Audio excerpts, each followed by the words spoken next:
سلطان جہاں بیگم کا، تو اس کے بعد انہوں نے اس کا آغاز کر دیا. تو ہر جگہ انہوں نے دست تعاون دراز کیا اور بڑے مخیر لوگ، اور وہ اتنی روشن خیال تھی کہ انہوں نے تعلیم کا آغاز یعنی طالبات کی تعلیم، لڑکیوں کی تعلیم کا آغاز اس وقت کر دیا تھا جبکہ سر سید ان کو مؤخر کر رہے تھے. یعنی وہ یہ عالم تھا ان کا. تو وہ سارے لوگوں نے تعلیم کی طرف، تربیت کی طرف، اور ادبی مشاعرے بھی ہوتے تھے، لیکن ایسے عالم انہوں نے بلائے جو عالم بھی تھے، شاعر بھی تھے. چنانچہ آپ دیکھیے کہ ایک معیار کا خیال رکھا، سارے لوگ ملے قائم رکھا. تو یہ ایک بھوپال کے جو ماضی ہے وہ بڑا شاندار ہے ہر اعتبار سے. ہم نے وہ زمانہ نہیں دیکھا، لیکن اردو کے ساتھ ساتھ ہندی کا بھی بڑا مرکز ہے. ہاں بالکل. اب آج بھی ہے، کوئی شک نہیں. اور بھوپال ایک ایسا یکجہتی کا بے مثال نمونہ ہے ہندوستان کے اتحاد کا کہ اس کی مثال ملے گی تو صحیح، لیکن آسانی سے نہیں ملے گی. تو اب میں سیفیہ کالج میں جب آیا وہاں سے تو پورا ماحول جو ہے، سیفیہ کالج بھی ایک شخص کا، فخر الدین صاحب جو فخرو بھائی تھے، انہوں نے اس کا آغاز کیا تھا، اور وہ جناب اتنا ترقی کیا. عبداللہ قوی دسروی صاحب ہمارے استاد تھے، اس کو پوری مرکزی حیثیت پورے بھوپال میں اردو ادب کے تعلق سے مرکزی حیثیت حاصل ہوئی تھی. ہم لوگوں کا زمانہ ہم سمجھتے سنہری دور تھا. بالکل ہر اہم آدمی وہاں آتا تھا، اور آنے کے بعد وہ یعنی اتنے خوش ہوتے تھے. بڑے بڑے لوگ اس زمانے میں وہاں آئے، اور آنے کے بعد انہوں نے انتہائی خوشی کا اظہار کیا کہ بھائی ہندوستان میں جو انہوں نے ایک ساتھ میں لکھا تھا کہ بھوپال آئے بغیر اردو کا ادیب سیکل نہیں ہو سکتا. تو یہ ایسا زمانہ تھا جب ہم وہاں پر تھے، اور ہم نے وہاں بہت کچھ سیکھا. اور بڑا احسان ہے بلکہ فخرو بھائی کا. تو جب ایک مرتبہ ان کا انتقال ہوا تو مجھے افسوس ہوا کہ قومی آواز میں ایک چھوٹی سی خبر تھی، تو میں نے لکھا کہ بھائی یہ جن صاحب کی چھوٹی سی خبر کونے میں پڑی ہے، یہ اس علاقے کے سر سید ہیں، اور وہ شخص ہیں کہ کوئی پورے علاقے کا شخص یہ نہیں کہہ سکتا کہ ہماری جیب سے ایک اینٹ لگی ہے سیفیہ کالج میں. اور بھوپال اور اطراف و جوانب کا کوئی گھر ایسا نہیں ہے جس کے اندر سیفیہ کالج کا چراغ نہ جلتا ہو. کیا بات ہے. یعنی ایسا عجیب و غریب وہ لوگ تھے، اور ایسے بڑے بڑے انہوں نے کام کیے کہ بس ان پر جتنا فخر کیا جائے کم ہے. خاموشی کے ساتھ یہ لوگ تھے. کچھ شخصیات بھوپال میں ایسی تھیں، خاص طور پر شعراء. ایک نام کیف صاحب کا، ابھی تھوڑی دیر پہلے آپ نے لکھا ہے بھوپالی صاحب. فلموں سے بھی وابستگی رہی ان کی، نغمے بڑے پاکیزہ کے نغمے بڑے مقبول، جہاں جاتے تھے مشاعرہ ان کی جیب میں ہوتا. اور عجیب و غریب خلاق شخصیت، اور اپنی زندگی کے معمولات میں بھی. اسکول کے زمانے میں ایک بہت دلچسپ کردار آپ کی زندگی میں ہوا ہے، یوسف پاپا.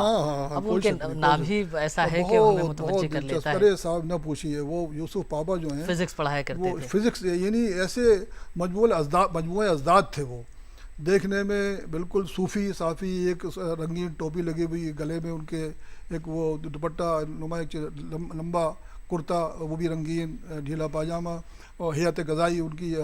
لیکن ایسے غیر معمولی طور پر ایسے جری، کچھ بھی کسی کے سامنے کچھ بھی کر سکتے تھے وہ. اور شاعر بھوجپوری میں بھی اچھے شعر کہتے تھے. ترنم سے پڑھتے تھے، پاٹدار آواز تھی. جہاں جاتے تھے وہ لوگ ان کا حلیہ دیکھ کر پہلے متاثر ہوتے تھے، لیکن جب پڑھتے تھے تو ان کے جو اشعار سنتے تھے تو اس میں اچانک لوگ سوچ بھی نہیں سکتے تھے کہ یہ داڑھی والا شخص ایک دم ایسا شعر کہہ دے گا. مثلا ایک مرتبہ میں بھی ساتھ تھا، ہم لوگ بہت ساتھ رہے ہیں بھوپال کے بڑے مجمع میں، 1 لاکھ کا مجمع ہوگا. انہوں نے شعر مطلب پڑھا کہ وہ جب بھی والد کی جفا یاد آئی، جب بھی والد کی جفا اپنے دادا کی خطا یاد آئی. اس طرح کے شعر انہوں نے بہت سارے سنائے. پورا مجموعہ کھڑا ہو گیا، کیونکہ ان کے منہ سے اس طرح کے اشعار سننے کی لوگ توقع نہیں کرتے تھے. اچھا، بہترین کنڈلیاں انہوں نے بہت اچھی کہی ہیں. پاپا کی کنڈلیاں نام کی ایک کتاب بھی ان کی چھپی ہے. بھوجپوری کے گیت بہت اچھا پڑھتے تھے، بہت اچھی کہتے تھے. وہ تو یہ کہتے تھے کہ لوگوں کو کنڈلیاں کہنے ہی نہیں آتا. جو شرائط کنڈلیاں کی ہے وہ پوری نہیں کرتے اردو والے، وہ کسی کو نہیں مانتے تھے. اور حقیقت یہ ہے کہ جو شرائط وہ بتاتے تھے اس اعتبار سے تو جمیل الدین علی کی کنڈلیوں کو بھی کنڈلیاں نہیں مانتے تھے وہ، اور ان کی کنڈلیاں خوب لوگ سنتے تھے. اچھا، ان کی کچھ نظمیں تو بہت مشہور ہوئیں. بکار جامعہ ایک ان کی نظم تھی، جو جامعہ کے مختلف اہم لوگ تھے، چونکہ وہ کسی کے بارے میں کچھ بھی لکھ سکتے تھے، لوگ ان سے تھوڑا سے خائف بھی رہتے تھے، ڈرتے بھی تھے. ایک بہت اہم شخصیت آپ نے پہلے بھی ذکر کیا تھا، عبداللطیف اعظمی صاحب. عبداللطیف اعظمی، ارے صاحب کیا بات ہے. عبداللطیف اعظمی چھوٹے سے قد کے شیروانی پہنتے تھے، ٹوپی لگاتے تھے، بہت اچھے محقق، بہت اچھے محقق، اتنے اچھے محقق کہ اگر آپ کی تاریخ پیدائش وہ جو بتا دیں گے وہی صحیح ہوگی سر. جی. آپ لاکھ کوشش کریں، میونسپلٹی کا کارپوریشن کا کاغذات لائیں، اپنا سرٹیفکیٹ دکھائیں، آپ کے والدین کہیں، لیکن اگر انہوں نے یہ محسوس کیا کہ نہیں آپ اس دن پیدا ہوئے ہیں تو آپ کو اسی دن پیدا ہونا پڑے گا. ایک تو یہ تحقیق ان کی اتنی باریک تھی. دوسری بات یہ ہے کہ وہ ان کا دو عشق تھے، ایک تو یعنی کانگریس ان کا عشق تھی، اور دوسرا جامعہ کے سلسلے میں کوئی ایک لفظ بھی اگر کہتا تھا تو وہ جناب علی بالکل فوجی کی طرح وہ نکال لیتے تھے اپنا. لیکن بہت ہی زیادہ مخلص ترین انسان. ابھی شام کے وقت ہمارے ان سے بھی بہت اچھے مراسم تھے، اور وہ شام کے وقت لڑکے گئے، بزرگ تھے، تو ہم نے سوچا کہ بھئی ان سے معافی مانگنے جائیں. ایک وہ صبح چلے آ رہے ہیں، وہاں کے آواز دی، چائے پلاؤ، کوئی بالکل جیسے کچھ ہوا ہی نہیں. کیا بات ہے. ان کا ایک لطیفہ، یعنی وہ ان کے بارے میں مشہور تھا کہ مجیب صاحب کے پیے تھے اور کسی کو اندر جانے ہی نہیں دیتے تھے. مجیب صاحب نے کہہ دیا ہوگا کہ بھئی یعنی کام کاج میں وہ حرج ہوتے ہیں لوگ، مخل نہ ہوں، تو انہوں نے ایک مرتبہ بھئی واللہ علم دروغ برگردن راوی ایک ہم نے جشن منایا تھا، اس میں ایک صاحب نے لکھا ہے کہ ان کی بیوی آئیں تو انہوں نے کہا کہ مجھے مجیب صاحب سے ملنا ہے. انہوں نے کہا ان کو فرصت نہیں ہے. انہوں نے کہا بھائی فرصت ہو یا نہیں ہے، بہت ضروری کام ہے. انہوں نے کہا نہیں، ان کو منسٹری جانا ہے. ان کا کہیں بھی جانا ہے لیکن مجھے آپ ان سے تھوڑی دیر کے لیے ان سے کہیے کہ میں آئی ہوں. تو انہوں نے کہا کہ نہیں، ابھی دوسرے لوگ ملنے آنے جا رہے. ان کو یہ ملوانے کو تیار نہیں ہوئے. انہوں نے جھلا کے کہا کہ آپ کو معلوم ہے کہ میں ان کی بیوی ہوں.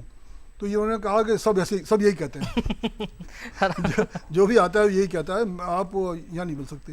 تو یہ ہو سکتا ہے اس میں کوئی مبالغہ ہو. جی جی جی. لیکن ایک اور کردار تھے ہمارے یہاں، ماجد علی خان. جی جی. اسلامک اسٹڈیز میں پروفیسر تھے، بہت کتابیں لکھی تھیں. ان کی عربی کی کتابیں عرب میں بھی پڑھائی جاتی ہیں. بہت بڑا عربوں کا ایوارڈ لاکھوں کا ان کو ملا تھا.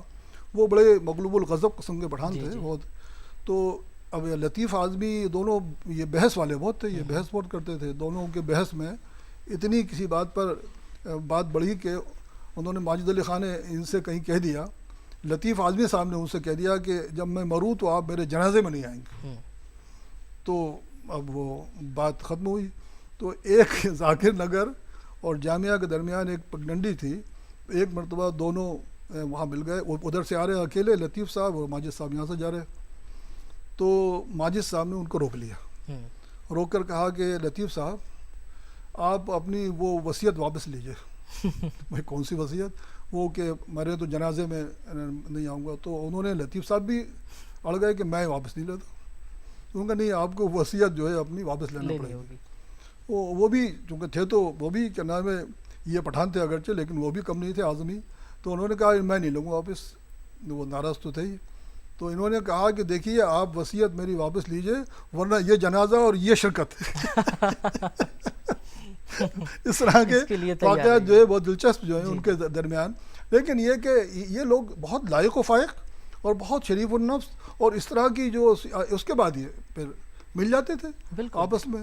بلکہ کئی شخصیات ہیں کہ بڑی اہم شخصیت حال ہی میں انتقال ہوا، آج ہمارے درمیان نہیں ہے. صغرا مہدی. ارے بھائی کیا نام لیا ہے آپ نے. تو آپ سے بڑے گہرے مراسم رہے ہیں. بہت کیا بتاؤں، ان کا نام چونکہ ابھی انتقال ہوا، مطلب گہرے مراسم کیا، میرے خیال سے میرے گھر میں کوئی بڑی بہن میری نہیں، سب سے بڑا میں ہوں.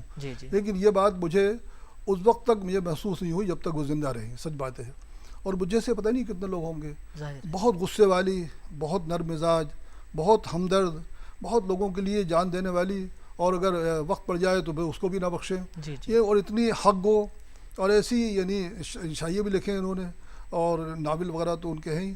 ایسی مخلص ترین شخصیت، اور ذرا سی بات پر اگر ان کو یہ احساس ہو گیا وہ کیا نام ہے محیط صاحب کہ آپ کے ساتھ انہوں نے زیادتی، کسی گفتگو میں تھوڑی زیادتی ہو گئی ہے، تو آپ یہ مان کے چلیے کہ شاید بہت زیادہ وقت نہیں گزرے گا، وہ فون کریں گی یا آپ کو بلائیں گی یا آئیں گی اور معافی مانگیں گی. کیا بات. یعنی یہ کہ فوراً کہتی تھی کہ ہمیں بھائی معاف کر دو، ہم سے غلطی ہو گئی. اب یہ دیکھیے عظمت انسان ظاہر ہے.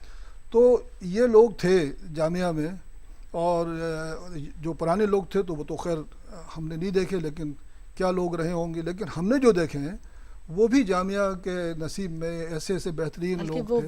مسعود حسن خان کے زمانے میں آپ میں آئے تھے اور ظاہر ہے مسعود صاحب ہمارے بڑے لنگوسٹ ہیں, بڑے ماہر لسانیات ہیں, بڑی خدمات ہیں ان کی. ان کا بھی انتقال غالباً 3 سال یعنی آپ اس زمانے کی بات کر رہے ہیں. جب میں آیا تھا تو اس زمانے میں جامعہ کے تمام اساتذہ, پروفیسرس ہوں یا کوئی بھی ہو, سب کے بچے جامعہ کے ہی اسکول میں پڑھتے تھے. یہ نہیں کہ وہ پبلک اسکولوں میں پڑھتے ہوں. مسعود صاحب کی 2 بیٹیاں تھیں, شاہدہ اور ایک 2 زیبا, دونوں وہیں پڑھتی تھیں. اور جو ہمارے جامعہ کے وہ تھے جمن بھائی, ان کے بیٹے جمیل وغیرہ, ندیم, یہ بھی وہیں پڑھتے تھے. وہ گھنٹہ بجانے والے تھے.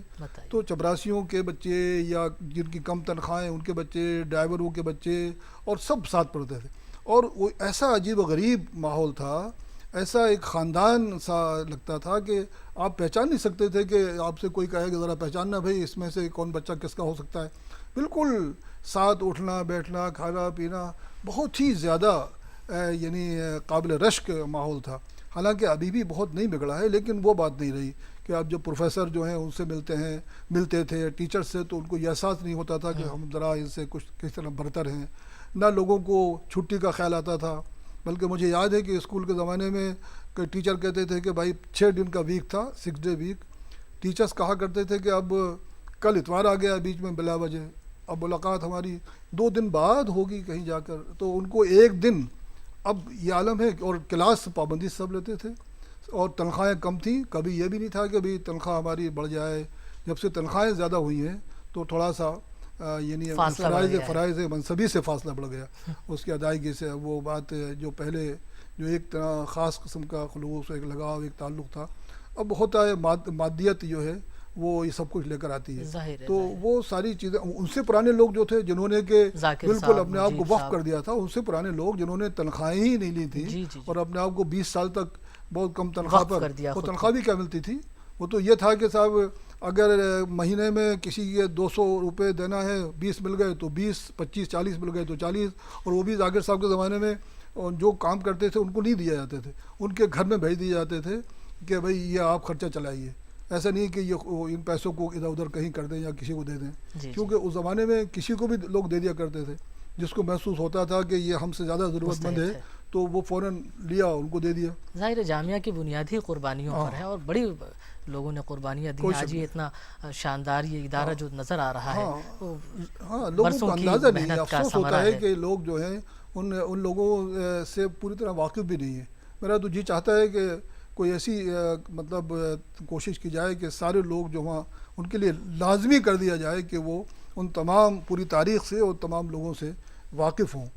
یہ بہت سے ایسے لوگ ہیں جو منظرنامے پر نہیں ہیں, انہیں لوگ نہیں جانتے, لیکن در پردہ پس پردہ انہوں نے بڑے کام کیے جامعہ کے لیے, بالکل بنیاد کی حیثیت رکھتے ہیں. جیسے مالی ہیں, جیسے گھنٹہ بجانے والے, ایسے تو کئی. لیکن ایک بات ضرور ہے, ایک فائدہ ضرور ہوا کہ یہ جامعہ کی وجہ سے مالی ہیں یا ڈرائیور ہیں یا اور کم تنخواہ والے, ان کے بچوں کو تعلیم حاصل کرنے کا موقع مل گیا. ان سب نے اردو میڈیم سے پڑھا ہے, کیونکہ 8ویں کلاس میں پڑھا, پھر اسکول میں آ گئے, اور آج وہ بڑے منصبوں پر آج وہ ان میں سے کافی لوگ جو ہیں, کئی تو پروفیسر ہیں, ڈرائیوروں کے بچے, اور سب. اتنی خوشی ہوتی ہے ہمیں دیکھ کر, بھائی ان کو بھی تو حق ہے. ان کے حالات تھے جس نے ان کو ڈرائیور یہ بنا دیا, ان کے بھی ایک زمانہ تھا, تو کیا ان کو بھی تعلیم کا حق ہے.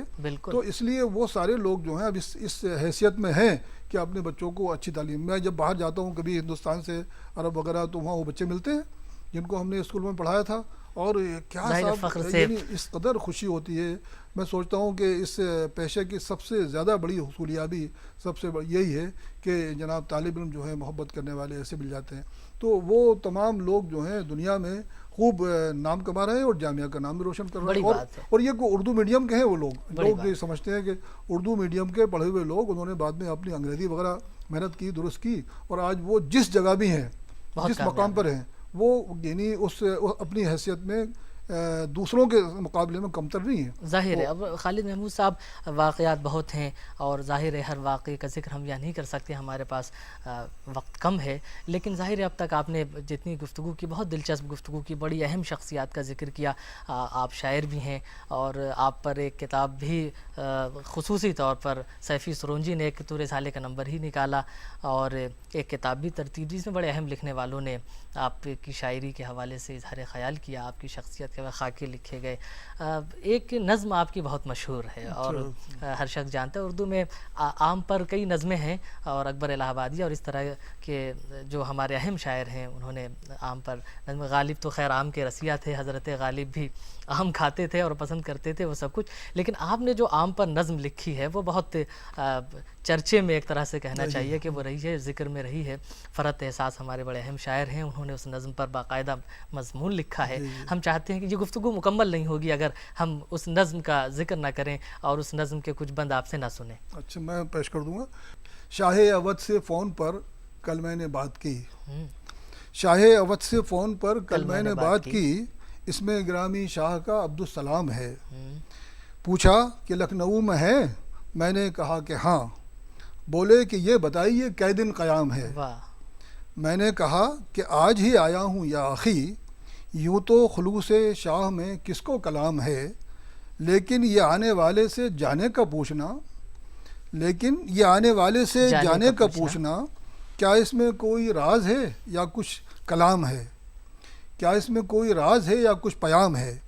بولے کہ راز واز تو کچھ بھی نہیں ہے بس, بولے کہ راز واز تو کچھ بھی نہیں ہے بس, سنڈے کی شام 5 بجے اذن عام ہے. میں تم کو لینے وقت پہ پہنچوں گا اور تم, میں تم کو لینے وقت پہ پہنچوں گا اور تم, ملنا سڑک پہ جو کہ تمہارا مقام ہے. میں تم کو لینے وقت پہ پہنچوں گا اور تم, ملنا سڑک پہ جو کہ تمہارا مقام ہے. میں نے کہا کہ میں بھی, تو بولے کہ ہاں ضرور. یہ کیوں سمجھ رہے ہو کہ اذن طعام ہے, ہوتا اگر طعام تمہیں کون پوچھتا, ہوتا اگر طعام تمہیں کون پوچھتا. اس فصل میں بس عام ہی گٹھلی کے دام ہے. تم نے تکلفاً بھی جو انکار کر دیا, تم نے تکلفاً بھی جو انکار کر دیا, غالب کا وہ جواب بذہن عوام ہے. القصہ ان کے ساتھ چلا آیا پخ بنا, خچر کے آس پاس ہی جس کا مقام ہے. پخ سے اگر کسی کو کوئی بغض ہو تو ہو, پخ سے اگر کسی کو کوئی بغض ہو تو ہو, غالب کی اس گدھے سے تو بہتر یہ نام ہے. بہت اچھی نظم آپ نے عام پر سنائی. واقعی جتنے لوگوں نے اس نظم کی تعریف کی ہے, یہ نظم اس لائق ہے کہ بار بار پڑھی جائے اور سنی جائے. کہ آموں کا ذکر ہوا اور مجھے آم کا ذائقہ میرے ذہن میں اور آم کی خوشبو سے میرا ذہن معطر ہو گیا. تو خالد محمود صاحب, آپ نے اتنی اچھی گفتگو کی, بڑی اہم شخصیات کی یادیں ہم نے تازہ کی, کچھ واقعات ہم نے دہرائے جو بھلائے جا چکے تھے اور کسی وجہ سے وہ تحریر کی صورت میں نہیں آ سکے تھے. ظاہر ہے یہ ایک وسیلہ ہوتا ہے کہ اپنی بات ہم ناظرین تک پہنچائیں. ایک بڑا حلقہ ہے جہاں تک یہ چیزیں منتقل ہوتی ہیں, پرانی نسلوں کے ذریعے نئی نسل تک منتقل ہوتی ہیں, اور یہ چراغ سے چراغ جلنے کا ایک سفر ہے, ایک سلسلہ ہے. تو یہ سلسلہ چلتا رہے گا. آپ نے اپنا قیمتی وقت ہمیں دیا, ہم آپ کے شکر گزار ہیں. ناظرین, اب دیجیے اجازت, پھر ملیں گے آئندہ ہفتے ایک نئی شخصیت اور اس سے جڑی کچھ اہم, قیمتی, منفرد, بامانی اور رنگا رنگ یادوں کے ساتھ. تب تک اپنے میزبان معید رشیدی کو دیجیے اجازت. دیکھتے رہیے DD اردو, ایک چینل, ایک تحریک.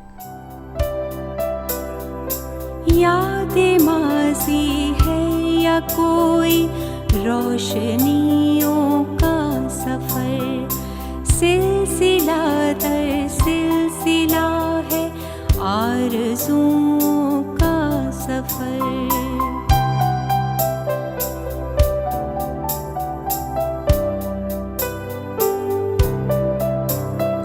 کتنے موسم آئے, ٹھہرے اور پکارے, چل دیے چھوڑ کر تنہا ہمیں, کس کے سہارے چل دیے. کہوں کا آنسوؤں کا, آرزوؤں کا حساب مانگتا ہے وقت ہم سے, گزرے لمحوں کا